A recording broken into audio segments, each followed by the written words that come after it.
Hey guys, this is Aaron from Film in 5D, the show about everything film with the 5D Mark II. I'm here with a short video review for you guys during our week off from the regular show. Today I'll be reviewing the Blue Yeti Pro microphone for those of you looking for a mic to record podcasts or voiceovers.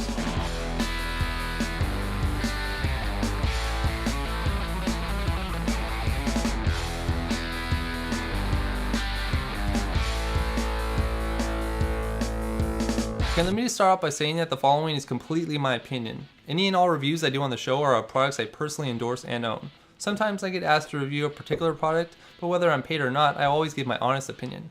But anyways, this week I'm reviewing the Blue Yeti Pro microphone, which by the way, I'll be speaking with for the duration of this review. This is a mid-range XLR microphone, but also a high-end USB microphone. I was in the market for a USB microphone a few months ago, the reason being that I wanted to get into ADR dubbing and voiceovers for my films, and a USB microphone is perfect for just that since you can record directly onto your computer and into your timeline. This mic was released in 2011 as an upgrade to the Blue Yeti USB mic from 2009, the main difference being that the Pro model also supports a balanced XLR input, adding to the versatility overall.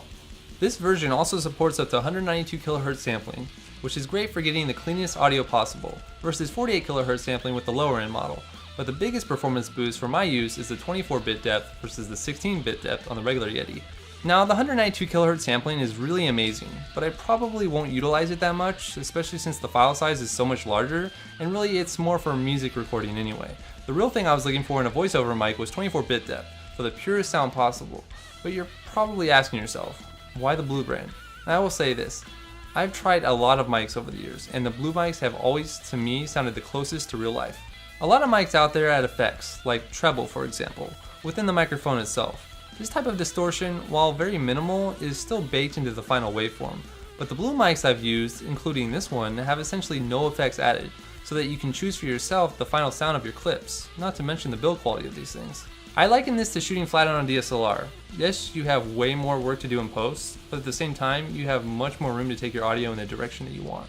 This mic is also very versatile. I've already mentioned the USB and XLR inputs. This mic also features 4 polar patterns. Cardioid, which I'm using right now and is good for podcasts and voiceovers.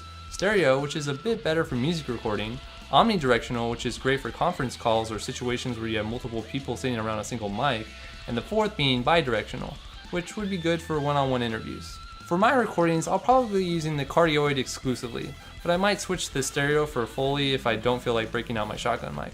This mic also has an input for headphones, a volume dial for monitoring, a mute button, gain control, a thread for mic stands, and its own stand for your desk. Now, the one thing I don't like about this included stand is that you can't connect one of these. This is a pop filter which, when placed between your mic and your subject, helps to prevent pops and sibilants in your PRS sounds. In order to attach this to an actual microphone setup, you'll need a mic stand, which obviously isn't convenient for a setup like this one. Another negative about this mic is its size. It's extremely large for a desktop mic, and not very portable, but I understand that this is likely due to the technology inside, but still I feel like they could have made it a bit smaller. If you're looking for a smaller USB mic that's more portable, I'd wait for the Spark Digital from Blue, which is slated to come out in October. That mic will include inputs for USB and iPad, making it one of the most portable USB recording setups around when combined with the iPad. Now, I've also read some reviews on people having low gain issues when using this mic in USB mode, and this was actually one of the reasons I waited so long for this mic, since I really wanted the 24-bit depth it offered, but at the same time the standard Yeti USB didn't have the gain issue. But as far as I can tell, they've fixed the problem, which was apparently a hardware issue, but still something to look out for if you plan on purchasing this one. Overall, I'd recommend this mic to any of you looking to do podcasts, voiceovers, ADR, or pretty much anything in a studio setting. It's well built and has all the features I look for in a pro microphone. But if you're looking for a USB mic and don't really need the extra features, I'm sure either the Blue Yeti or the new Spark Digital will suit your needs. And that's it for my first official review. Let me know what you think in the comments below, or send an @mention to our Twitter page at Film5D if you'd like to see me review more gear.